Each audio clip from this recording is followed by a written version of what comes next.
A group of us was members of a gym called Misco's back in 1985. It was a fine gym actually, and it was ahead of its time of anything. It was the only gym in Galway, but unfortunately it closed as well in '85. So we decided we'd get together, we formed a committee, and the next thing was to get some money from somewhere. So this Town Park Centre, it was newly built then, so we took a lease on that for 35 years. I know 35 years is a long time, but now there's only 10 years of that left, you know. We would need 200 members to make it viable, which we did get, you know. And I remember the membership was about £40–50 a year, and you paid £150 then a session. In the early stages then, like in the 90s, you know, we had the support of the rugby club, the Connacht Rugby Club there. Eric Elwood cut his teeth here, Damien Brown and Johnny O'Connor, you know, name but a few. The Gaelic, Michael Meehan, the Donlans, all those trained here. They used to train and got let go to gym. Yeah, they all used to. There was no other gyms at all. But now, of course, Connacht have their own gym, the GA have their own gym.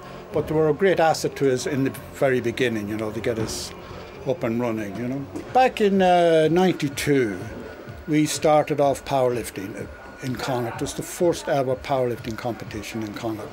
And I remember trying to get the lads to warm up for the competition, and they were too shy, you know what I mean? But once, of course, they got one competition under the belt, they were away with it, as you know, in the bodybuilding scene, the same thing. We got well recognised in the powerlifting scene. There was a small group then going towards the bodybuilding scene then. It kind of goes in a cycle, you know, you would get the powerlifting, Olympic lifting, bodybuilding. Now the bodybuilding scene back then was quite small. Yeah, it was. You know, I mean, though even saying that, we had a few Mr. Irelands.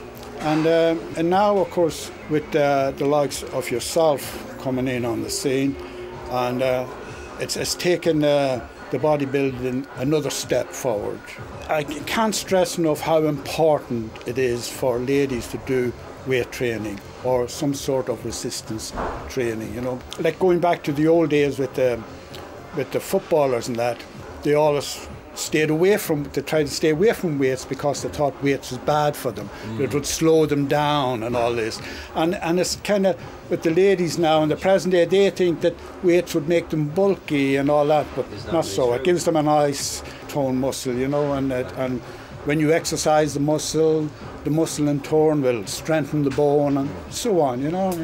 The new people on the block now, you know, the younger people like yourself and like the young ladies that's coming in, I mean, they know so much about anatomy, if you like, now. Do you know what I mean? You think they were doctors, you know? Yeah. They know, so they're very... And once they get started, you know, I always say to them, you know, once they come up the stairs, they're always sort of feel a little bit weary because, as you were saying, you know, it was kind of a male-orientated gym, you know? But not so anymore. It's changed, you know what I mean? You know, sometimes even in the daytime I can see just more girls than men here, you know what I mean? And it's, you know, we go through like 200 people a day, you know. It's always been the same over the last 20 years or so, you know.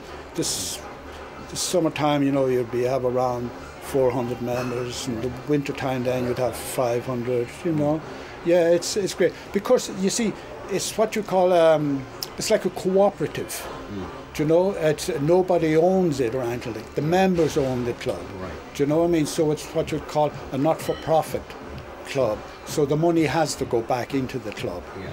You know? And it's actually coming back because I can see, you know, quite often the new equipment, you know, more plates, better machines, you know. That's pretty good, I think, because that's what the members actually expecting from the gym, you know. Yeah. Well, when I think back of the very beginning, you know, when somebody like myself was into weight training and benching and stuff like this, if you were benching, there was no weights for anybody else. You know, do you know what I mean? Sometimes it's happened today, you know, in some of the other gyms, you know, for sure. Yeah, you know? but not so here now. As you know, there's thousands and thousands of kilos out there in the gym, you know. Thank you very much for your time, Tony. It was a pleasure to talk to you. Thanks very much for talking to me.